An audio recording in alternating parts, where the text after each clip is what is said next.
Le 25 avril dernier a débuté un nouveau tour de négociations à propos du TAFTA, Transatlantic Free Trade Agreement en anglais, ou traité de libre-échange transatlantique entre l'Union européenne et les États-Unis. Ce traité vise à créer une zone économique plus unifiée entre les États-Unis et l'Union européenne. Pour arriver à cet objectif, qui s'inscrit dans la droite lignée de plusieurs accords négociés depuis les années 90, l'accord prévoit la suppression des barrières douanières et l'alignement des lois encadrant de nombreuses industries entre les deux rives de l'Atlantique. Et c'est là que commencent les problèmes. S'il s'agit d'unifier les réglementations, alors il faut bien choisir qui des deux, États-Unis ou Union européenne, changera le plus ses lois pour se rapprocher de l'autre.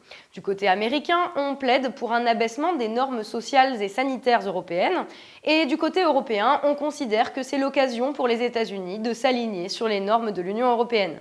Derrière cette opposition, il faut surtout voir l'action des lobbies commerciaux et industriels, tant européens qu'américains, qui cherchent surtout à garder les avantages de leur pays d'origine pour s'imposer face aux concurrents de leurs nouveaux partenaires. Ainsi, l'industrie agricole américaine rêve des marchés européens qui lui sont pour le moment fermés à cause de normes sanitaires plus strictes.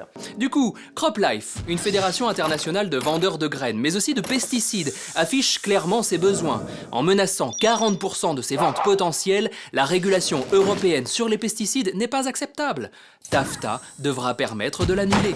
La négociation du TAFTA n'est en réalité pas une affaire d'États qui souhaitent s'associer, mais bel et bien des intérêts économiques derrière les classes dirigeantes de ces pays. Ainsi, les dirigeants allemands et américains sont les plus grands défenseurs de l'accord qui bénéficierait à leurs entreprises, grandes exportatrices.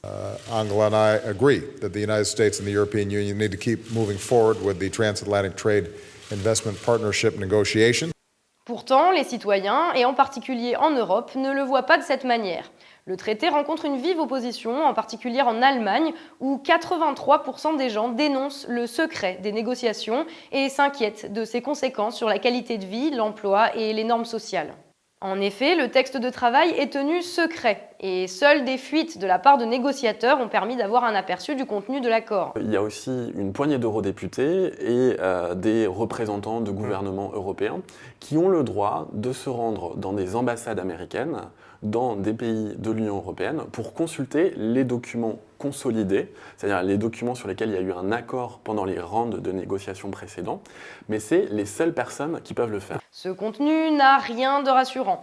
Il établit en particulier un mécanisme, l'ISDS, en charge de régler les conflits entre les pays qui signeront le traité et les multinationales. Une justice à sens unique où n'importe quelle entreprise peut attaquer un État et jamais l'inverse.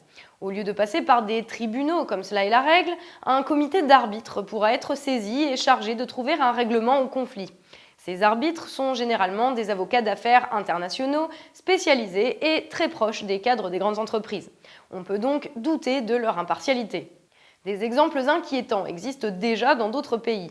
Un tribunal arbitral a par exemple condamné le Mexique à payer 90 millions d'euros à l'entreprise Cargill en compensation de la création d'une taxe sur les sodas.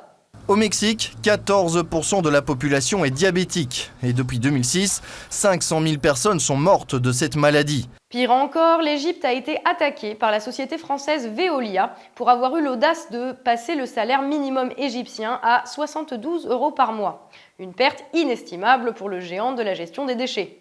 On comprend donc mieux pourquoi les négociateurs se font discrets. Si l'on explique trop clairement que nos gouvernants n'auront plus le droit de défendre nos droits sociaux, notre environnement ou même notre santé sous la menace des multinationales, les citoyens risqueraient de mal le prendre.